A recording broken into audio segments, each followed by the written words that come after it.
Hello po sa inyo lahat mga kabayan. Good morning po sa inyo lahat. Ayan, shout out po sa lahat ng ating mga viewers, Luzon, Visayas, Mindanao at mga OFW natin dyan sa ibang bansa. Ayan, dito po ako ngayon sa PB House, dito po sa aming tambayan po dito. Ayan.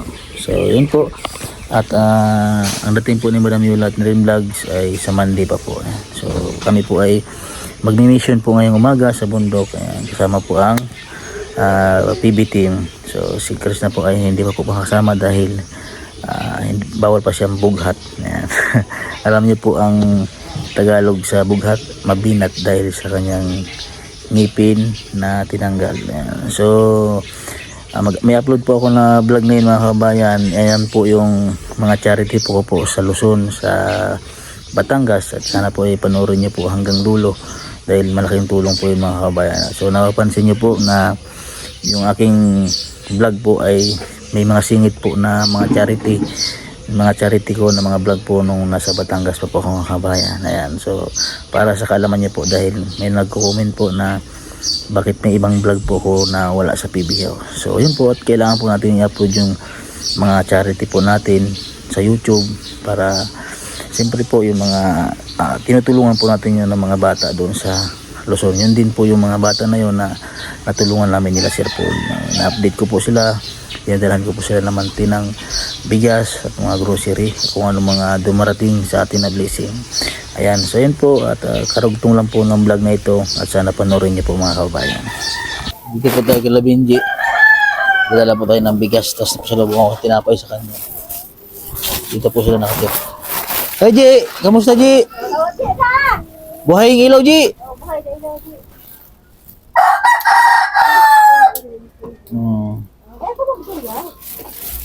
Kamusta Ji? Ano ang ulam mo Ji? Asin ang tulog mo, papa mo? Ha? Papa! Uy, huwag mo tulog eh. Walang ulam. Walang ulam. Lang. Kamusta Ji? Ikaw Ji? Ulit. Kamusta ikaw? Okay man giraray? Ha?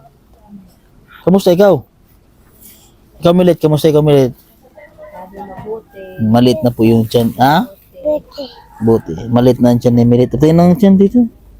Maliit na ang tiyan. Pasalubong oh. Pasalubong si Tito. Tinapay, paborito mo. Saan ang bilis natin? Ay, doon na.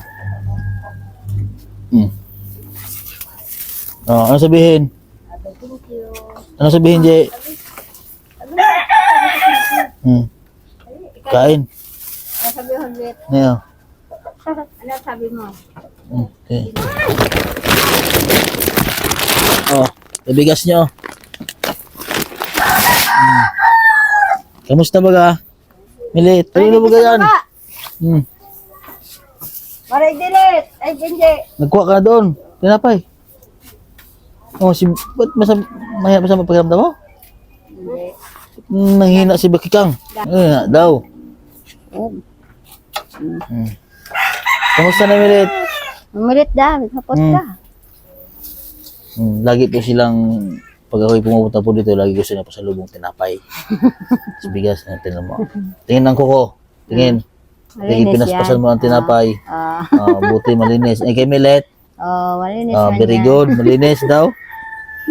Malinis. Binakbakan niya yung tinapay para siguro siya makadalaw. Gusto. Ano ka? Binakbakan niya na maigi. Matibay Binjay. Ikaw si Taba, hindi mo binigyan. Si Ate Taba mo. Si ate mo bakit taba? Si Ate Bakikang, si Taba, hindi mo binigyan. Bigyan mo. Tawahan mo. Sila po mga kabayan, ayun sila, Bicol. Bicol sila, napadpad po sila dito para magtrabaho po sa tubuhan. Pero sila po ay, saan po ang ito, mga ito? Saan yan po pinanganak to? Sa Pinamiagan, Lagunoy. Lagunoy.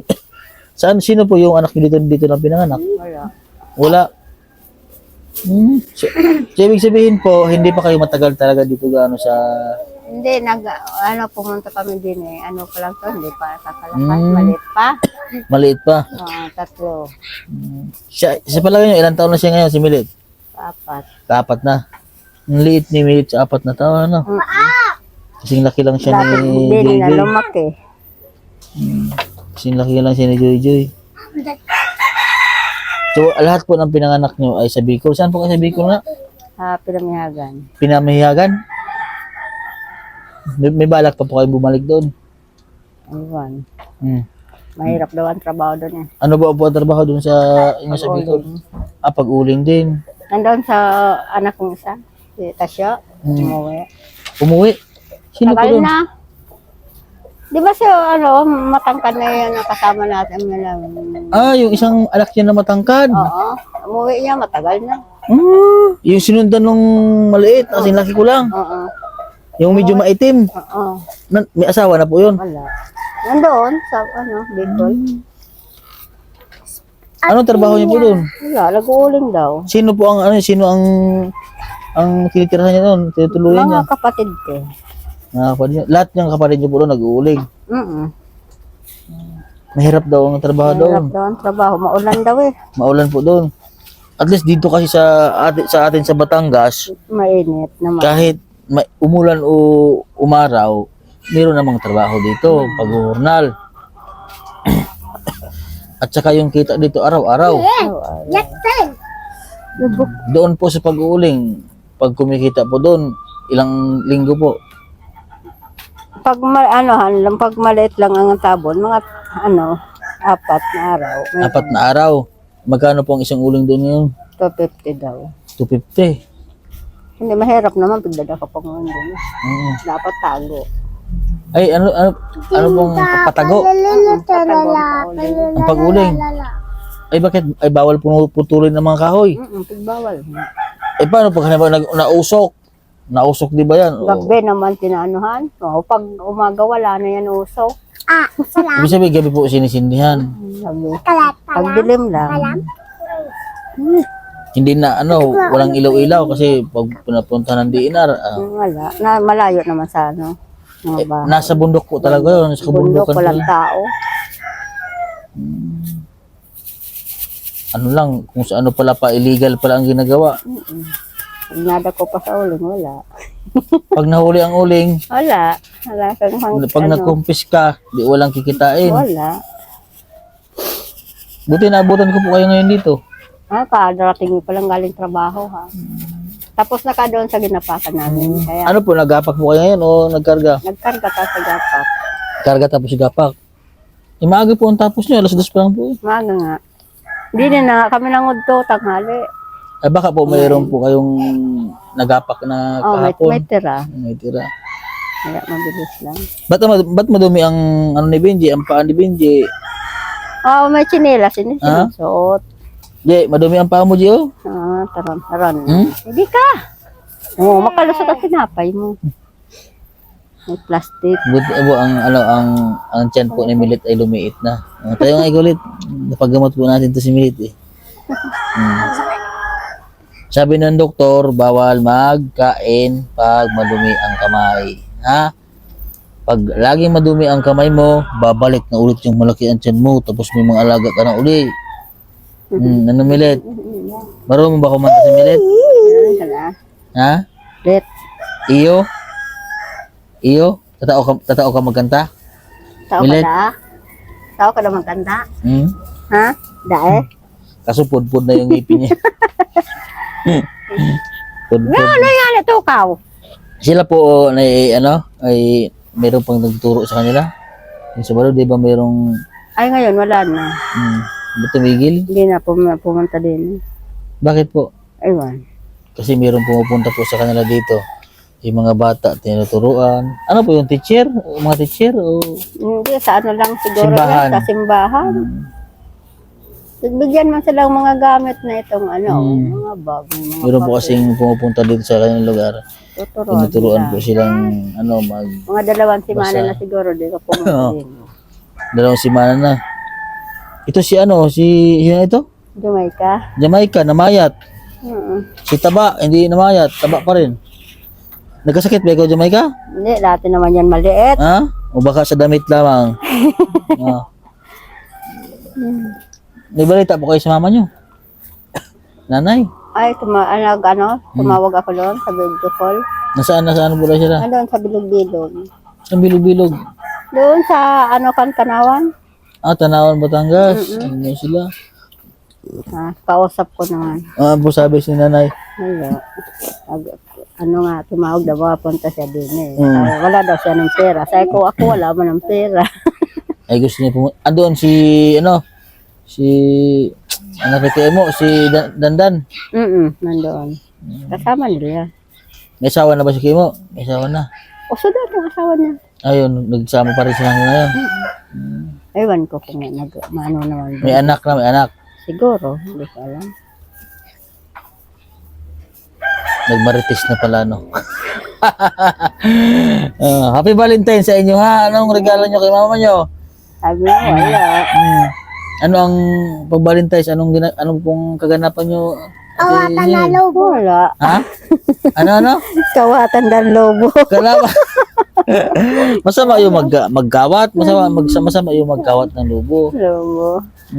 Walang ano niyang pang Valentine ni ano. Pag mga ganitong okasyon, ate, ano po ang ginagawa niya? Wala. Natulog lang. Pambagong taon na natulog lang. Walang panganda. Magbati lang. Happy Valentine's. Ano? Magkuha ka dyan ng mga bulaklak video sa mga halaman. Ano, Je? Ha? Si Benji ka naka-orange. Ano, Je? Ano, Je? Kuha ikaw ng mga ano dyan, Je. Dito ikaw, Je. Dali. Oh, Benji na. Sino nga po yung may birth certificate? Ito po yung malilit. Ano? Ay, wala. Tapos ito. Sila makikang. Ang hirap po pa ngayon mga kabayan sa nahirapan po kami ngayon magkuha ng birth certificate. Dahil marami pong hinihingi po talaga, mga pidabit sa abogado. Lalo na pag hindi po kasal. Tapos, kasi, tinanong ko nga doon, sama din ko dyan sa Kalaka. Dami Opo. na nga ng lalakad. ang dami pong lakarin. So, bukod po doon sa lakarin, medyo pricey na rin po yung pag-aasikaso ng birth certificate niya. Kasi may affidavit sa abogado, may mga bayaran. Tapos halimbawa po pag kulang-kulang pa yung requirements ng nanay. So, mahirap po. Kasi nag-process po kami ng birth certificate ng isang araw. Talagang 2 araw po namin inasikaso yung mga requirements na naglaan talaga kami ng oras para makakuha ng birth certificate yung tinutulungan kong isang bata. Baby, Tapos itong mga bata, bago makakuha ng birth certificate, kailangan din ng national ID. Kailangan naka-register sila sa national. May national ID sila. ay, mayroon ako ng national ID. Ang ano ko lang, so, Jerome po ang mayroon. Identity, birth certificate sa barangay, yung record sa center na may mga vaccinate sila, may mga kompleto sila sa turok. Basta madami po mga kabayan.